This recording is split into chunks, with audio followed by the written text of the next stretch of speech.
अक्सर आपने सुना होगा कि अगले का जो है विवाह जन्म कुंडली मिला के हुआ था और इनका गुण 30 गुण से मिल रहा था, 32 गुण से मिल रहा था, 34 गुण से मिल रहा था, लेकिन गृहस्थ जीवन चल नहीं पाया। वहीं दूसरी तरफ आपने ये भी सुना होगा कि अगला व्यक्ति अपने से विवाह किया, अर्थात प्रेम विवाह किया। दोनों एक दूसरे के पूरक कहे जाते थे विवाह के पहले, लेकिन जो एक दूसरे को 10 साल से जानते थे, 10 साल से लिव इन रिलेशन में थे, प्रेम संबंधों में थे, उनका विवाह होने के बाद 10 महीने भी नहीं चलता है। तो वास्तविकता क्या है? इस वीडियो में हम लोग यह समझने का प्रयास करेंगे कि क्या दिल मिलाया जाए या कुंडली मिलाया जाए। दोनों में वास्तविकता क्या है? दाम्पत्य जीवन सफल कैसे हो सकता है, इस बात को कैसे सुनिश्चित किया जाए, तो इसके कुछ मूलभूत बातों पर आज हम लोग चर्चा करेंगे, जिससे कि आप सभी दर्शक इस बात को समझें और उस पर अमल करें, जिससे कि आज जो अच्छे अच्छे परिवारों में आप देखेंगे कि स्वस्थ गृहस्थ जीवन नहीं रह गया है। आज माँ बाप इस बात से परेशान हैं, यह अनिश्चितता उन्हें खाए जाती है कि कहीं ऐसा ना हो कि हम अपने पुत्र की शादी करें तो बहू खराब मिल जाए, पुत्री की शादी करें तो उसका पति खराब मिल जाए, हमारे संतान का गृहस्थ जीवन वो खराब न होने पाए। इस आशंका में लगभग सभी लोग पीड़ित हो रहे हैं। वास्तविक रूप से इसका कारण क्या है, यह एक बड़े लंबी चर्चा का विषय है, लेकिन समाज में इस बात को निश्चित रूप से विचार किया ही जाना चाहिए कि टूटते परिवार, टूटते पति पत्नी के संबंध कैसे मूलभूत रूप से यह स्वाभाविक रूप से एक दूसरे के लिए प्रेममय बन पाए। तो आइए समय ना गंवाते हुए सीधे हम लोग चर्चा पे आते हैं कि दिल मिलाया जाए या कुंडली मिलाई जाए। जय महादेव दर्शकों। तो देखिए दर्शकों, विवाह क्या है, इस तथ्य को समझने के लिए विवाह आपके बायोलॉजिकल रिलेशन को नहीं कहते। विवाह मूलतः यह कोई एग्रीमेंट भी नहीं है। विवाह यह कहें कि एक दोनों को एक दूसरे की जरूरत पूरी करने का इंस्ट्रूमेंट है, यह भी सत्य नहीं है। ठीक है, तो क्या है विवाह? हमारे शास्त्रों में विवाह की सुंदरतम परिभाषा प्रदान की गई और यह कहा गया कि पति और पत्नी न केवल दोनों ही एक दूसरे के पूरक हैं, अपितु दोनों ही एक दूसरे के लिए परम आदरणीय है, परम सम्मानीय है। ठीक है, यहां तक कि देवाधिदेव महादेव ने अपने को स्वयं अर्धनारीश्वर स्वरूप में दिखाया, इसीलिए दिखाया कि हम कुछ भी नहीं है, बिना भगवती पार्वती के हम शिव हैं। जब तक शिव पार्वती से साथ नहीं है या पार्वती शिव में नहीं है, तब तक शिव का कोई अस्तित्व नहीं बनता है। इसीलिए हमारे ऋषि मुनियों ने समाज में जीने के लिए कुछ मूल्य निर्धारित किए। भारतीय ज्योतिष उसी प्रतिबिंब को निरूपित करती है। जैसे संसार को चलाने के लिए निश्चित रूप से गृहस्थ जीवन में सृजन का होना अत्यंत आवश्यक है। अब हम लोग जो बात करने जा रहे हैं वह है कि गृहस्थ जीवन का मूलतः कुंडली मिलान या दिल का मिलान क्या है, क्या इसकी वास्तविकता है। तो सबसे पहले हम लोग बात करते हैं कि वास्तव में जन्म कुंडली में जब कुंडली मिला दी जाती है तो उसके बाद गृहस्थ जीवन क्यों खराब हो जाता है? दर्शकों, बहुत ध्यान से आपको समझना होगा। यह न केवल रुचिकर विषय है, अपितु अत्यंत ज्ञानवर्धक, और यह प्रत्येक व्यक्ति को जानना चाहिए। ज्योतिषी अगर आप हैं तो भी आप जानिए, अगर आप आम इंसान हैं तो भी 3 बातें जरूर ध्यान रखिए। किसी भी गृहस्थ जीवन की स्वस्थता के लिए यह आवश्यक है कि एक दूसरे से मानसिक समन्वय अच्छा हो। पहला, मेंटल रिदम निश्चित रूप से बेहतर होना चाहिए, इसमें कोई भी समझौता नहीं होना चाहिए। पहला पिलर है गृहस्थ जीवन को चलाने के लिए।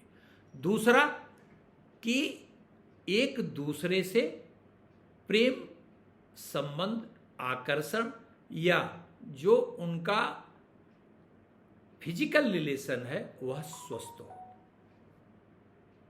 यह अत्यंत आवश्यक है। जितना मानसिक समन्वय आवश्यक है उससे कम आवश्यक यह भी नहीं है। और तीसरा पिलर है जिसे संतति कहा जाता है। पहले के जमाने में आप सभी लोगों ने सुना होगा कि लोग कहते थे कि मेरे 4 संतानें हैं, यही मेरा धन है। अब थोड़ी सांसारिकता बढ़ी, थोड़ा यह आप यह कह सकते हैं कि यह धन का युग है, कलयुग है, तो इसमें थोड़ा आर्थिक सबलता और संतान, ये दोनों ही आवश्यक है। अर्थात मानसिक समन्वय, दोनों का एक दूसरे से प्रेम और आकर्षण, यह निश्चित रूप से होना चाहिए। और तीसरा, संतति, धन अर्थात संतान, अत्यंत आवश्यक है। अगर यह तीनों पिलर बैलेंस हैं, संतुलित हैं, तो नामुमकिन है कि गृहस्थ जीवन खराब हो जाए। देखिए, कोई भी बालक हो या कन्या हो, वह विवाह के पहले यह कदापि नहीं सोचता कि उसे तलाक लेना है या अपने पति का निरादर करना है या संबंध विच्छेद कर लेना है, ऐसा कोई नहीं सोचता। लेकिन फिर भी होता है। क्यों होता है? तो सबसे पहली बात है क्या, अब जन्मांग जब मिलाया जाता है तो आप मानसिक समन्वय, पहले हम आपको बताते हैं कहते किसको है। मानसिक समन्वय में अब 90% क्या 99% ज्योतिष का वास्तव में अध्ययन न होने के कारण लोगों के दिमाग में यह बात बैठा दी गई है कि ग्रह मैत्री नहीं है, इसलिए विवाह नहीं हो सकता, या विवाह करेंगे तो विचार नहीं मिलेगा। ऐसा नहीं होता है।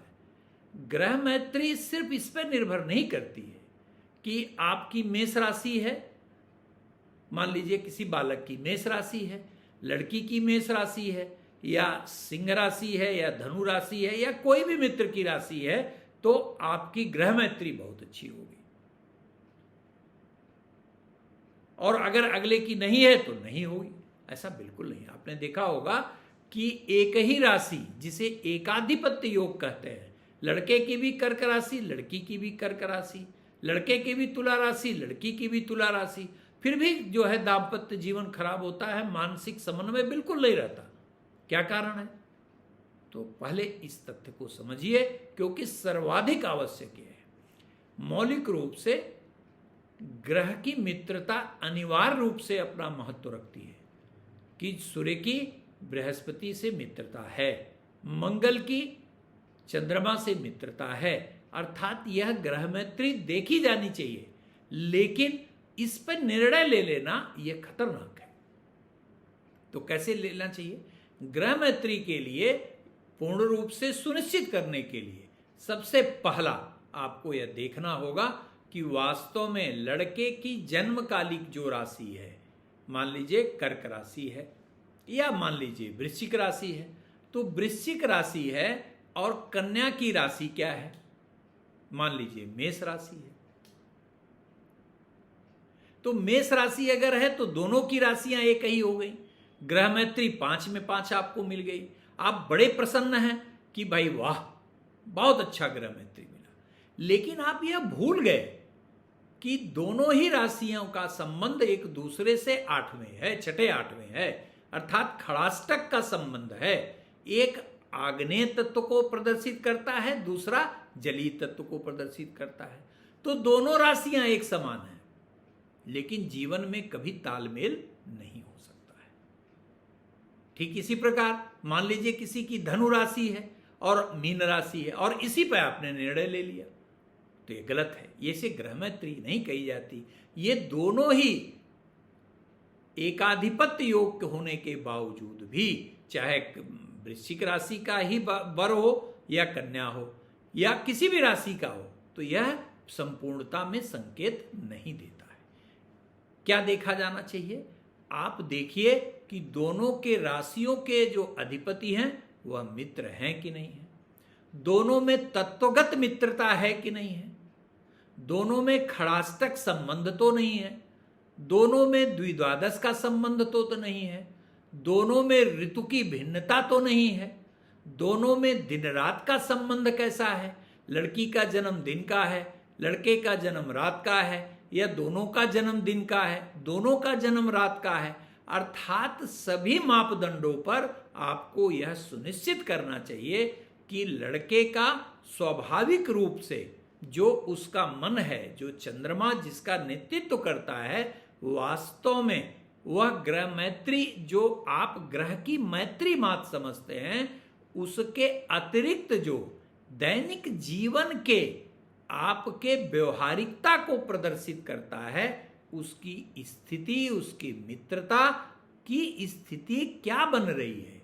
मैंने बताया आपको कि पहले सुनिश्चित करिए कि मित्रता हो, द्विद्वादश दोष ना हो, खड़ाष्टक दोष ना हो, तत्वगत भिन्नता ना हो, ठीक, समय की भिन्नता ना हो। बहुत सारे ऐसे स्केल होते हैं। मैं किसी अन्य वीडियो में मैं आपको और भी विस्तार से बताऊंगा। ये वीडियो लंबा हो जाएगा, इसलिए मैं थोड़ा दूसरे विषय पे आता हूं। अब दूसरा पिलर, जैसे मैंने जिक्र किया कि लग्नाधिपति, एक दूसरे के प्रति जो आकर्षण पैदा होता है, अर्थात स्वस्थ शारीरिक संबंध या दोनों का एक दूसरे के प्रति समर्पण, यह कैसे पैदा होता है? यह पैदा होगा कि जब पुरुष के जन्मांग में शुक्र निर्दोष हो, स्त्री के जन्मांग में बृहस्पति अच्छा हो, शुक्र अच्छा हो, मंगल अच्छा हो। ठीक इसी प्रकार पुरुष के भी जन्मांग में शुक्र बेहतर हो, मंगल बेहतर हो और बृहस्पति बेहतर हो। यह बात ध्यान रखिएगा। किसी के भी पीड़ित होने पर, या लग्नाधिपति के पीड़ित होने पर, या शुक्र के पीड़ित होने पर, बृहस्पति के पीड़ित होने पर, कभी शारीरिक असंतुष्टता, कभी चारित्रिक असंतुष्टता, कभी आदतों की असंतुष्टता, कभी वास्तविक व्यवहारिकता की असंतुष्टता भी एक दूसरे में विकर्षण पैदा करती है। तो सबसे पहले यह देखा जाता है कि लग्न की दोनों की स्थिति है क्या। क्या लग्नाधिपति दोनों के मजबूत हैं या नहीं।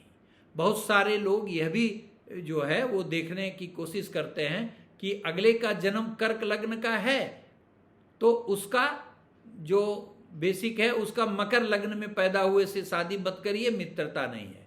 किसी का धनु लग्न का जन्म है तो वृष लग्न के से शादी मत करिए क्योंकि दोनों में मित्रता नहीं है। ये बिल्कुल बकवास वाली बात है। लग्न की मित्रता इस पर निर्भर नहीं करती है कि उसके अधिपति में मित्रता है कि नहीं। लग्न की मित्रता मूलतः इस बात पर निर्भर करती है कि आपके लग्न की स्वस्थता क्या है, आपके चरित्र को निरूपित करने वाला जो ग्रह है उसकी स्वस्थता क्या है। आपका शुक्र पापाक्रांत तो नहीं, आपका मंगल पापाक्रांत तो नहीं। तो निश्चित रूप से गृहस्थ जीवन की स्वस्थता के लिए लग्न की स्वस्थता, शुक्र की स्वस्थता, मंगल की स्वस्थता और बृहस्पति की स्वस्थता का पूर्णता में जांच किया जाना चाहिए। अगर यह जांच हुई तो यह असंभव है कि कभी भी दोनों को के बीच आकर्षण से संबंधित कोई दिक्कत नहीं आ सकती, अर्थात व्यवहारिक रूप से उन्हें के फिजिकल रिलेशन में कोई प्रॉब्लम नहीं आ सकती है। और तीसरा संतति, संतति आर्थिक स्थिति कैसी है और संतान की स्थिति कैसी है। तो अब आप मान लीजिए विवाह बहुत अच्छा मिल गया, सारी चीजें मिल गई, पता चला संतानहीनता का है, बालक के जन्मांग में जो वास्तव में मैस्कुलाइन हार्मोन है या जो क्रोमोजोम है वो है ही नहीं है, लड़की में एक्स का फॉर्मेशन नहीं है, फिलोपियन ट्यूब बंद है या हार्मोनल डिसऑर्डर है, किसी भी प्रकार से अगर यह नकारात्मकता है तो निश्चित रूप से आपके गृहस्थ जीवन में प्रॉब्लम आनी है, भले ही दिखाने के लिए आप दोनों एक दूसरे के पति और पत्नी बने। तो सारांश समझ लीजिए कुंडली मिलान का क्या है।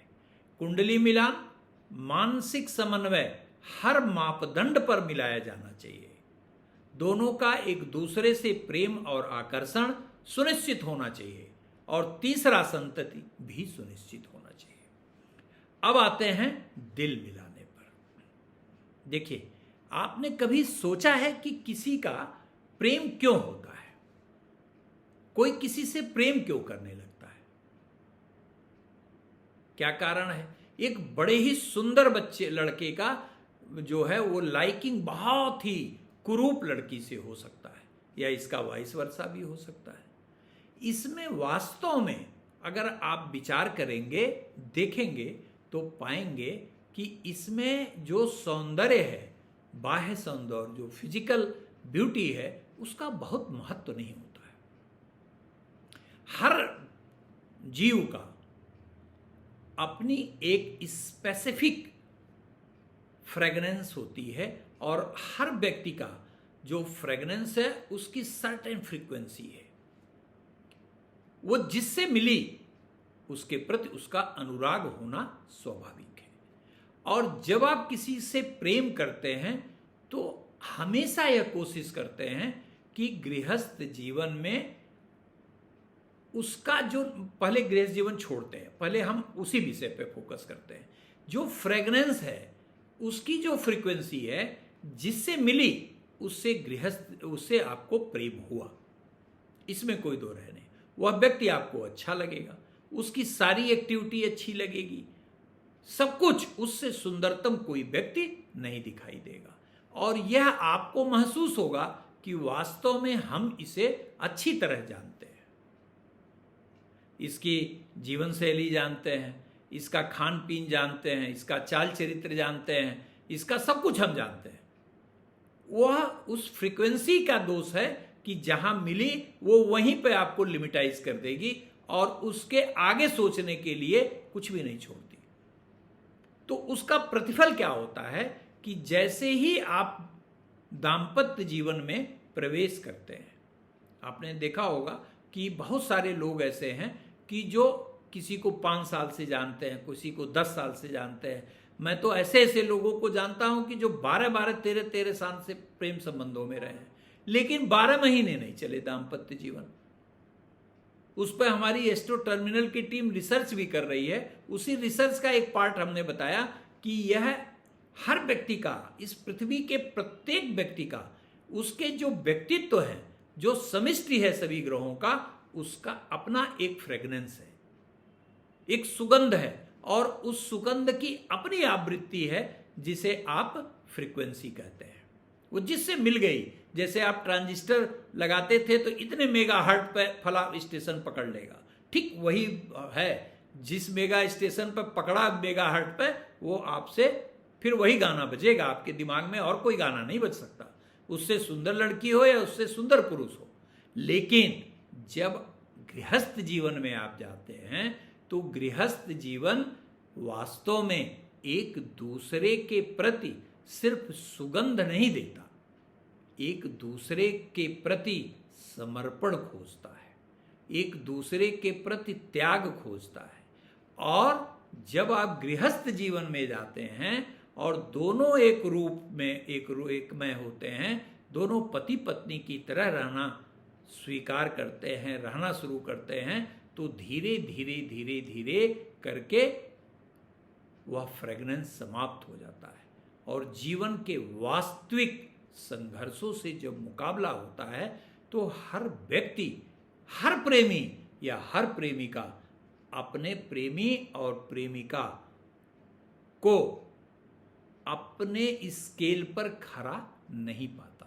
कारण क्या है कि मानसिक समन्वय वह सिर्फ सुगंध पर है। तो सुगंध तो एक दिन जानी है, जानी ही जानी है, जीवन भर रहे वो तो सिर्फ तभी हो सकता है जब गॉड डिजाइन्ड है, जब आपकी ग्रह मैत्री मिली है, जब आपका आकर्षण सुनिश्चित है, जब आपकी संतति सुनिश्चित है। तो निश्चित रूप से कभी भी सुगंध को अस्थाई मानकर जीवन का निर्णय ले लेना ये ठीक नहीं है। मेरे कहने का यह तात्पर्य भी मत आप समझिए कि मैं ये कह रहा हूं कि अगर आप किसी से प्रेम करते हैं तो उसे विवाह न करें या हम कोई प्रेम विरोधी हैं, नहीं, ऐसा बिल्कुल नहीं है। मेरे कहने का तात्पर्य यह है कि जीवन में प्रेम जिससे आप करते हैं उसे आप अपने जीवन की आखिरी मंजिल मत समझिए कि अगर इससे विवाह नहीं हुआ तो आपका जीवन व्यर्थ है। नहीं, अगर आप प्रेम करते हैं तो प्रेम आप करिए, लेकिन जब आप गृहस्थ जीवन में जाते हैं तो उसी प्रेमी और प्रेमिका के जन्म कुंडली को भी इन तीनों ही मापदंडों पर परीक्षित कर लीजिए। अगर परीक्षित करने के बाद भी समन्वय अच्छा बनता है तो निश्चित रूप से आप विवाह करिए। लेकिन अगर प्रेम करते हैं और जन्म कुंडली का समन्वय बेहतर नहीं है तो निश्चित रूप से आप अपने जीवन को खराब मत करिए। कारण उसका यह नहीं है कि आपका ही जीवन खराब होता है, आप ही का नहीं जीवन खराब होता है, दो परिवार बिखर जाते हैं, बाल बच्चे बिखर जाते हैं, नाना प्रकार की मानसिक जो है वो बीमारियां फैलती हैं, समाज विकृत होता है। इसलिए आप खूब प्रेम करिए, लेकिन बिना जन्मांग मिलाए विवाह बिल्कुल मत करिए। तो निष्कर्ष क्या हुआ कि दिल मिलाइए लेकिन विवाह में मत जाइए जब तक कि कुंडली न मिले।